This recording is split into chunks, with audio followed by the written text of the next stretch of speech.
वेदाचे बाबा, तुमचं चुकतंय. माझे बाबा कधीच खोटं बोलू शकत नाही. मीरा, माझी आई सुद्धा कधी खोटं बोलणार नाही.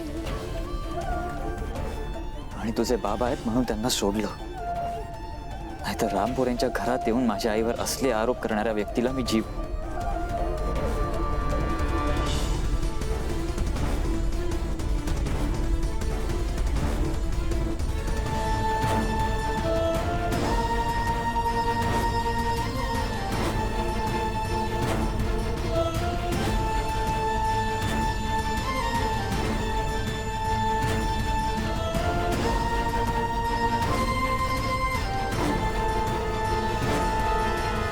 चल.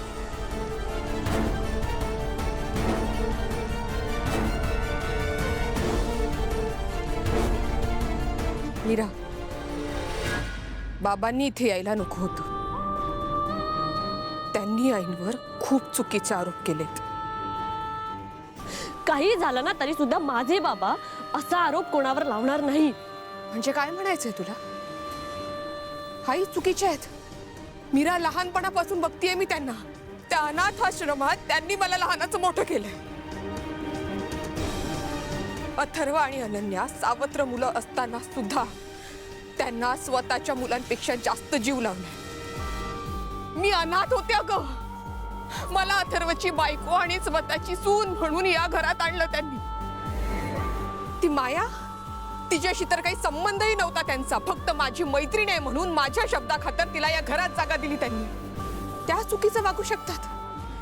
मीरा, माझा आईंवर पूर्ण विश्वास आहे.